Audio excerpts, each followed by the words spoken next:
that gap. And so we're gonna launch the registration period, and then the cohort, which will happen virtually, will happen in February. Okay, thank you so much. Oh, that's really that is quite an introduction. So, being the International Day of the Girl Child, yes, tell us about Heels for Pads. So we use I've seen your heels and I've seen your heels. So once you're done with them, you can give them. I can also go with them today when them good too full. So we have been using a novel trade of seeking donation for heels. So like in Kenya, there's nowhere where, I don't know about you, but like unless you have a younger individual, someone you can pass on your heels to, you tend to just like keep them. Because you can't give them to homes. And so we wanted to be the space where we can use the circular solutions model to sell or flip those heels, because initially it was a CSR project under Sister Speaks, and we were really trying to avoid money. So we Mo had this heels, and she approached me and Angela and asked us, do you have heels? What if we said they were going to give away our heels and then ask for equivalent of amount of pads we wanted to support certain schools and organizations? And then it grew bigger than we anticipated. And so as a result, we were able to register Heels for Pads. And as we're speaking now, we now have 6 schools that we support through a program called Dr. Dispenser. Wonderful. Thank you. And so with that, girls have like a pad ATM, and they can swipe a card, get access to a piece of pad. And yeah, it's been a journey. And so International Day of the Girl today has been about like celebrating the work that we do, but also being able to use the work that we do to shift the mindset. I literally just posted something where I was teaching the girls recently about fear. For the longest, I've always, through something that I watched called Apocalypto, a movie, an old movie, and in this scene that the dad was teaching the son how fear is like a disease, and if you let it if you let it fester, it's going to infect how you think and how you move.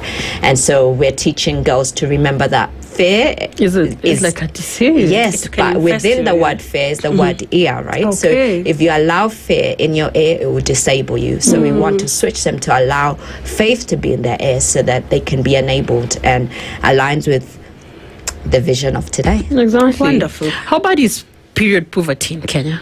Yeah, I think you've seen it firsthand, to be honest. So how bad is it? When's the last time you didn't have access to a pad? Have you ever had lack of access in your journey of life up to now? I mean, maybe the one time off in the office where you're like, oh my God, it started, I don't have one, but maybe I'll ask Becky, could you please lend me one? And it happens. But above that, I have not, to be honest. Yeah. Me neither.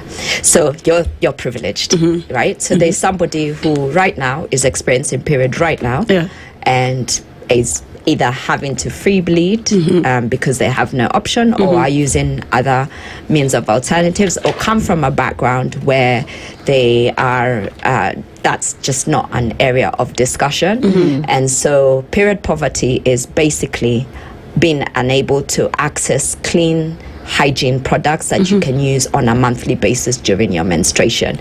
Also aligned with it is stigma, it's shame, it's taboo. So, and that comes from either from how I grew up as a girl to how I've become as a woman, purely based on my culture, tradition, and society, and just the environment doesn't allow me to feel that it's a comfortable conversation. So as a result, I become shameful, I have stigma. Yes. And then that trickles down to our other gender, who then, maybe demonize me for having periods, which is a powerful right, because we are the passage of life. Exactly. Yeah. What are the statistics like in Kenya? How many girls, say, fail to go to school because they cannot afford They say pads? 1 in 10 1 in African 10 children.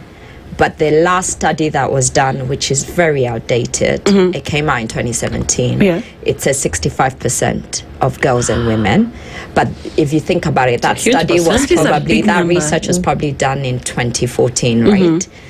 because by the time it's publicated, if you get my point, so it's very outdated. Yes. There's a lot that's happened. We've had COVID, we've come back from COVID, we're going through an economic crisis globally, so we need to get our act together as Africans and pull our research and our resources and collaborate and change, like actually give a real perspective of what that looks like right now.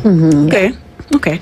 Angela, yesterday was the Mazingira Day, right? Yes. Which means, we have to talk about sustainability. Yes. And in the long run, how are you seeing, Sister Speaks and Heals for Pads especially, dive into that conversation? Essentially, are we providing biodegradable pads? What is happening? So for us, our route is, of course, the hills, because that's a circular solution model, because we are reselling pre-worn heels. So we are part of the solution when it comes to sustainable fashion. In terms of from the menstrual health point of view, we do distribute when we can, like when we do like drives, we do reusable pads. We recently just had a school visit at Kibera Girls Soccer Academy, so that's a secondary school. So the last group, I think it's now grade 13, Form 4, as formerly known as Form 4. They are leaving school, so we gave them menstrual cups because they might not be able to, when they leave there, probably I don't know what life looks like for them. So they are at least covered for 5 years should they feel comfortable. Because the cup can last 5 years. Yeah, 5 to 10 years depending on which cup you get and how you feel about it. If you have funds, you can change it as frequently as you want. Okay. So we do it locally. I can give a shout out to Ecobana, which was developed in Kenya by these 3 guys and 1 girl, and they Lennox, Brian, Jay, I want to say, and Kaylee. They came from St. Paul's University in 2021, 2022. They got the HALT prize, and they are producing pads made out of banana husk in Kisii. And it's available for purchase. I think right now they're still working on getting it into supermarkets. So products like that made locally makes it a game changer, because right now if you go to the aisle, I think you can only find cotton pads, which are about 500 bob.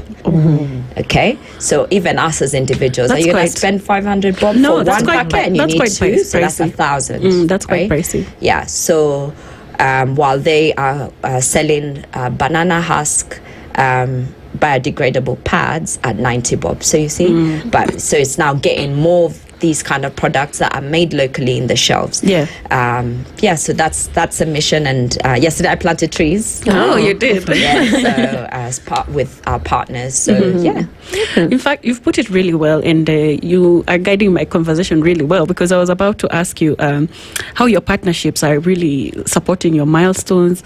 And now that you've mentioned of the gentleman from St. Paul University, and it's clear that once everyone, we have this common goal, and the goal is to support the girl. It's literally just menstrual periods. Everyone, if we combine efforts, and that's what I'm asking, your partnerships have really helped you. Yeah, it's, to be honest, we can't fix a problem. Like, if we could fix a problem, we would only have one policy, we would only have one organization. It is impossible to fix a problem on your own. And we're growing as a population, right? So we do need to collaborate. We're really big on complementing, not competing. So for us, we have chosen the model of pad dispenser, and eventually our mission would be to have a full circular model, or a full eco-friendly model, from the way we sell the heels to the products that we give. And that's still something that we are working towards, because again, we have to think about, we have 6 schools and we're supporting over 500 girls, right? And right now our programs are predominantly being funded through partners, and so we are working on developing the selling of the heels model, so we're less reliant on, if the grant doesn't come, does the product stop? So I see what our you mission mean, is to grow our vision for using the Hills model to be able to be our full sustainable model. Should we not get funding, the products run, and also allow us to start our new project where we're calling it DADA, which stands for Dignity and Dreams Academy, where we'll be economically empowering women to have access to training them with digital and entrepreneurship skills through our process of selling the Hills, taking them through the process of, because we predominantly focus selling through like Instagram or TikTok and through our working on our e-commerce platform. Okay. So using our own model, and should they want to be able to sell the Hills, they can be our sales agent, Yeah. Okay.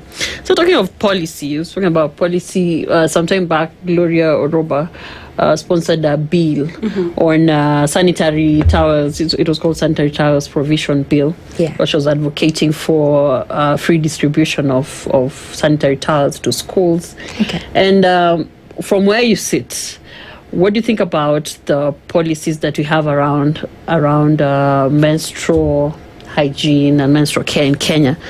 Yeah, and what would you advocate for? I'd advocate for like us not having to pay. That would be my ideal world. That's ideal. Yeah, but right? like it's a $1 billion industry.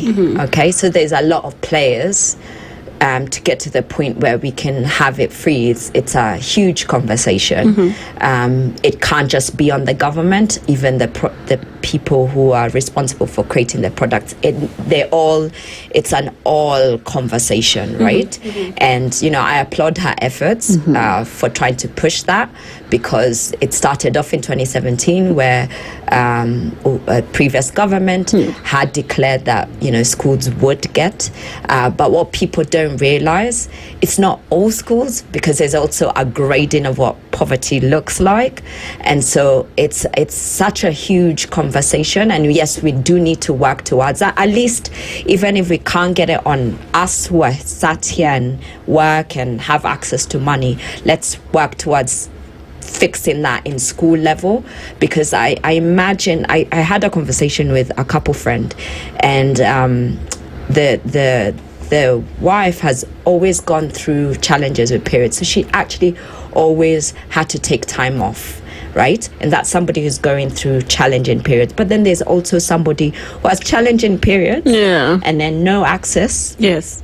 And so Sanitary if you're towels, missing 4 days every month, that means that you're already operating at a lower level, at a deficit in comparison to a boy. All right? So the conversation then becomes, by the time I finish school, I'm already gonna fail saying thingy, because I've missed so many much, months right? behind. Exactly. So I'm always at a deficit competing with a boy. So when we talk about even like gender equality and gender equity, is the conversation is not just on our work level. It has to, I call it a sandwich. As we fix the top, let's fix the bottom as well, right? So then by the time the top is acting right, they also have this is also in working at the same level. And so there's so much, like we always imagine one day, like through the work we do, Kenya could be the Scotland of Africa, where pads are free. Yes. We could be the Spain of Africa, where women can actually take time off when they are work. in the period. I call on all male leaders in work to have conversations and figure out how can they help the women in their team be more productive, because actually some people might need to take time off when they're on their periods, because it will be more easier, or they might need that one day off on the first day because they're just not functioning, depending on what kind of issues they have, if it's endo, if it's PCOS or PCOS, depending, right? So there's so much around policy. It's from money, it's from access, it's from being able to have those leave days. There's so much about what we go through in our own bodies that it needs to be a discussion. I did a podcast conversation with two guys talking about period stigma, and I said, if this was men going through periods, I wouldn't be here. Yeah. Men Yeah, assume because that we'd have the policy, we'd have the day off. all would We'd have be fixed it long time ago. Yeah. done. You're Yeah, right. it's very much a man's world. And let me ask, what kind of impact have you had on the girls that you've supported through your program? Tell me about that. What are these stories that have come out of those spaces? So fortunately enough, we were still able to operate during COVID, and as a result, we've done a lot of drives. So we've been able to support over 25,000 beneficiaries, both girls and women. More, I'd say 70% is girls. In different counties, 19 counties currently. Wonderful. Which now led us to decide that what can we fix, and our focus then became about making sure girls stay by their desks at all times. Yes. So, and then we also wanted accountability, and that's why we chose the dispenser, because it also monitors, and we're able to see, do we need to improve our teaching in order to ensure that girls are being comfortable around the conversation, are feeling more powerful when it comes to conversations around period. We also, how do we involve boys? How do we have those conversations? So we have a booklet that we give out, and it's a story about Malkia and Jabari, and talks about their puberty experiences. So girls learn about what happens to boys, and boys learn about what happens to girls. To also deal with the shame, going back to my sandwich matter, like I need, as much as I'm telling executives to figure out how they can be better leaders for their women that work with them, but also how do we change that from a boy level so there's less shaming. I hope I've answered your question. You have that's a lot of impact, because I think it's a conversation that needs to be had even with the boys. Yes. Why even with not, the like, boys. involve the boys too, because they become better support, when they are aware of what is supposed to, what is happening to their classmates. Exactly. And Also, all that. like, we don't talk about it, but boys need to be talked to about their journey of puberty, because when they become men, the way they learn about certain changes or views becomes also another conversation, and so we need to do it together, and so that the gap also doesn't be where the girls are so empowered and the boys are not. their boys are not. And So gone for are the us, we days try. when we used to be separated in schools. No, Yes. now Remember we're all we'd mixed like together. they'd call the girls Yeah. alone and talk to them about their Yes. periods, and then We try our best to also at least have one session where we can have them together. Both. We try our best to find men who can join us when we are talking to the girls, so that It's boys are very not important. left. Yeah, so when we can, we do. With and the so boys as anybody well. who is listening, if you're a man and you want to empower boys, please reach out to us. Okay. I think we should take